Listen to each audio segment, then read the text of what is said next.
ओम शांति। आज 7 अगस्त 2026 शुक्रवार के प्यारे बाप दादा के अनमोल मधुर महावाक्य हैं। आज की मुरली के सार में बागवान बाबा ने विशेष स्मृति दिलाते कहा कि गाते हैं आखिर वह दिन आया आज जिस दिन का हमें था इंतज़ार। बच्चे यह जानते हैं कि खिवैया व बागवान बाबा व सद्गति दाता एक ही बार संगम पर आते हैं। उनको ही मुक्ति जीवन मुक्ति दाता कहते हैं। वही आकर सर्व को सद्गति देते हैं, अर्थात सबको दुख अशांति से छुड़ाकर सुख शांति की प्राप्ति कराते हैं। और कहा, भारतवासी बच्चे यह भी जानते हैं कि जब यहाँ देवी देवताओं का राज्य था तो पवित्रता सुख शांति का राज्य था, जब एक धर्म एक राज्य एक भाषा थी। और साथ में विशेष स्मृति दिलाई कि यह सच्ची गीता पाठशाला है, अर्थात तुम यहाँ आकर सत्य नारायण बनते हो अथवा सच्ची अमर कथा सुनकर अमर बनते हो। सच्ची तिजरी की कथा सुनकर तुमको ज्ञान का तीसरा नेत्र मिलता है।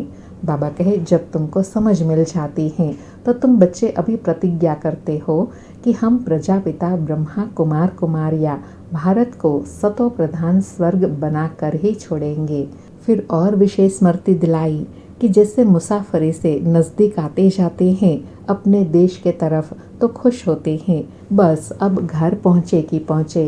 तो बाबा कहे, जितना समय नज़दीक आता जाएगा तो तुमको भी अपनी राजधानी का साक्षात्कार होता रहेगा, अपने पुरुषार्थ का भी साक्षात्कार होगा। हम किस पद को पाएंगे। फिर और विशेष स्मृति दिलाते कहा कि अभी तुम बच्चे जानते हो कि पतित पावन सर्व का सद्गति दाता शिव बाबा की मत से हम फिर से सहज राज योग के बल से अपने ही तन मन धन से हम भारत को स्वर्ग बनाते हैं, अपने ही तन मन धन से हम सेवा करते हैं।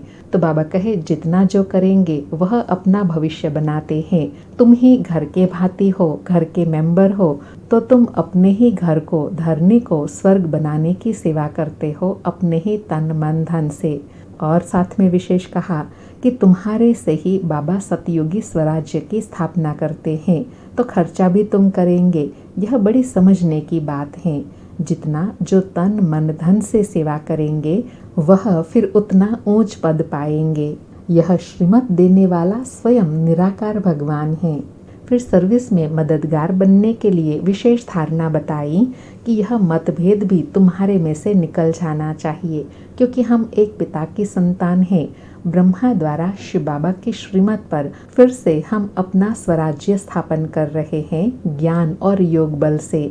योग बल से ही हम पावन बनते हैं। बाप है सर्वशक्तिमान, उनसे हमें बल मिलता है। बाबा कहे, इस बल से ही तुम विश्व की बादशाही लेते हो।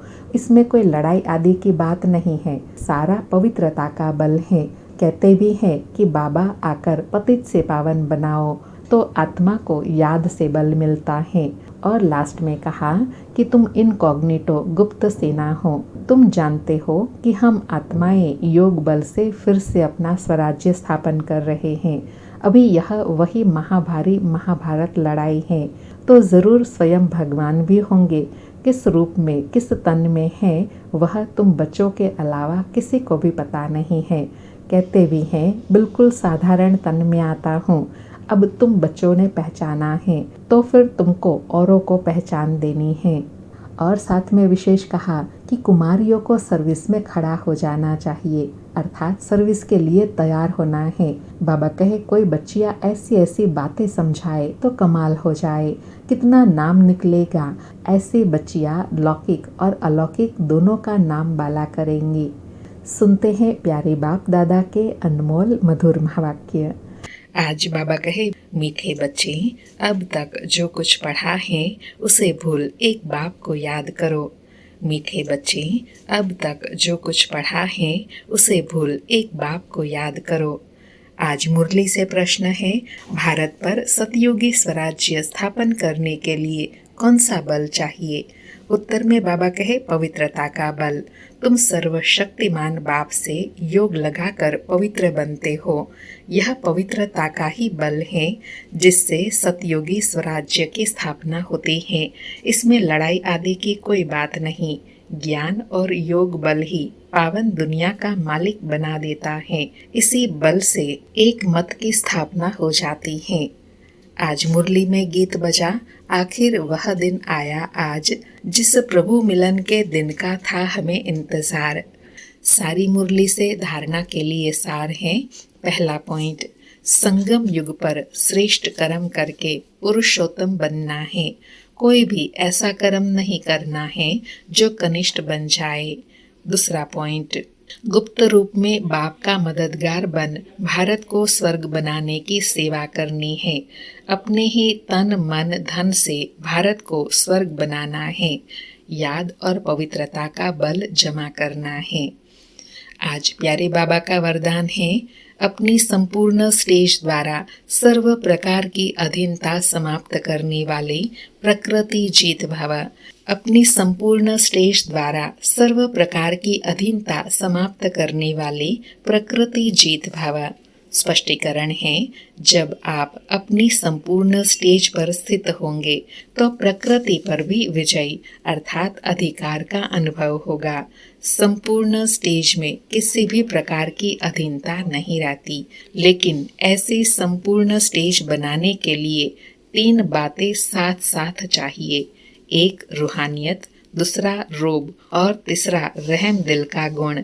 जब यह 3 बातें प्रत्यक्ष रूप में स्थिति में चेहरे व कर्म में दिखाई दे, तब कहेंगे अधिकारी व प्रकृति जीत आत्मा।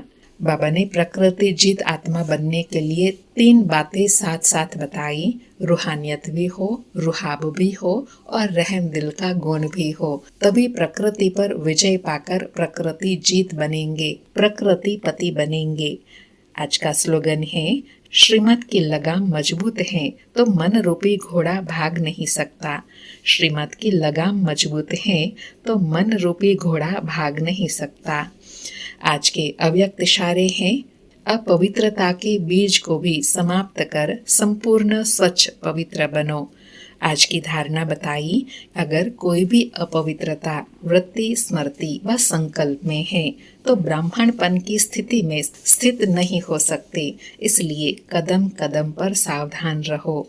विशेषताओं के साथ अगर कोई एक भी कमजोरी है तो एक कमजोरी अनेक विशेषताओं को समाप्त कर देती है। इसलिए कहते हैं ना, अगर 10 बार अच्छा किया, 11वीं बार कोई गलती करते हैं तो वही गलती लोग याद रखते हैं, विशेषता ढक जाती है। ऐसे ही बाबा कहे, अगर कितनी भी विशेषता हो, लेकिन अगर वृत्ति में, स्मृति में या संकल्प में कहीं पर भी थोड़ी सी भी अपवित्रता है तो वह सब विशेषताओं को ढक देती है, वह समाप्त कर देती है। इसलिए कदम कदम पर सावधान रहना है। अच्छा, ओम शांति। शुक्रिया बाबा, शुक्रिया।